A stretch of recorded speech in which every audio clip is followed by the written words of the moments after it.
Well, today I'm joined by Dan Warland on a beautiful afternoon. Dan, it's really good to see you. It's good to see you too, Paul.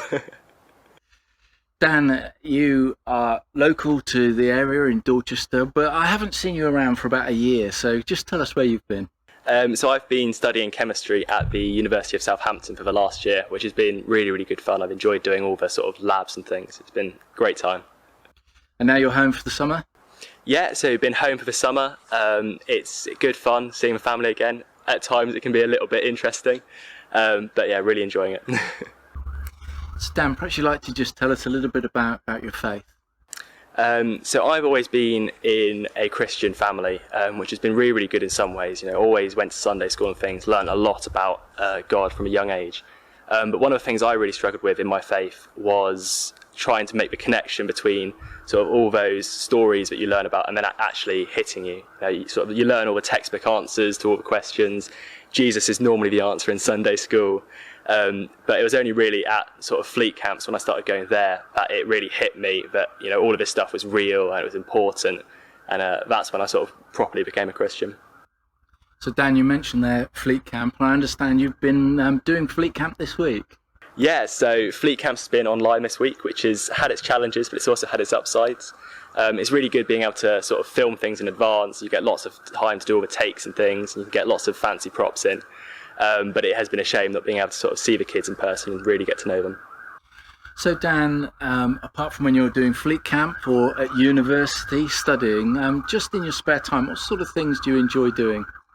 So I really, really enjoy camping. That's one of the things I love the absolute most. You know, I love sort of pitching camp, you know, starting little fires, obviously in the right places, and then just sort of doing lots of things like whittling, see what you can make, tying knots and rope swings and things, all that sort of stuff. And we share the same love of camping. We've had some camping trips together. I can remember wild swimming with you in the Brecon Beacons last year. Yeah, absolutely brilliant fun, but absolutely freezing cold.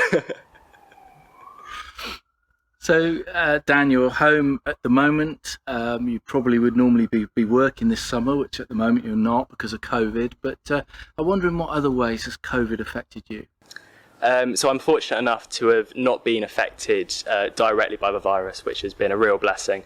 But it has affected me indirectly, and sort of had all these plans for the summer with the University Air Squadron and had lots of labs to do with the university.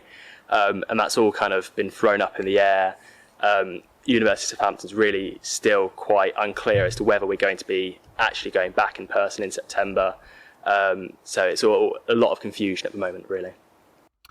So you talked a bit earlier about Fleet Camp and how important that's been to you and about your faith. And I just wonder if there's a piece of scripture you'd like to share with us today. Yeah, I've got it here. It's Zechariah chapter 2, verse 5. And it's God's talking about how he's going to protect Jerusalem. So it says, "And I myself will be a wall of fire around it, declares the Lord, and I will be its glory within." And I stumbled across that bit of scripture when I was having a really hard time. I was very, very fearful a lot of the time. I had a lot of insomnia. But that really helped me to kind of visualize the Lord being that protective wall around me, and also at the same time being glory within. That's really good, Dan. That's really helpful. Thank you so much for sharing that and your time today. It's been good to meet up with you. That's right, Paul. It's been a pleasure.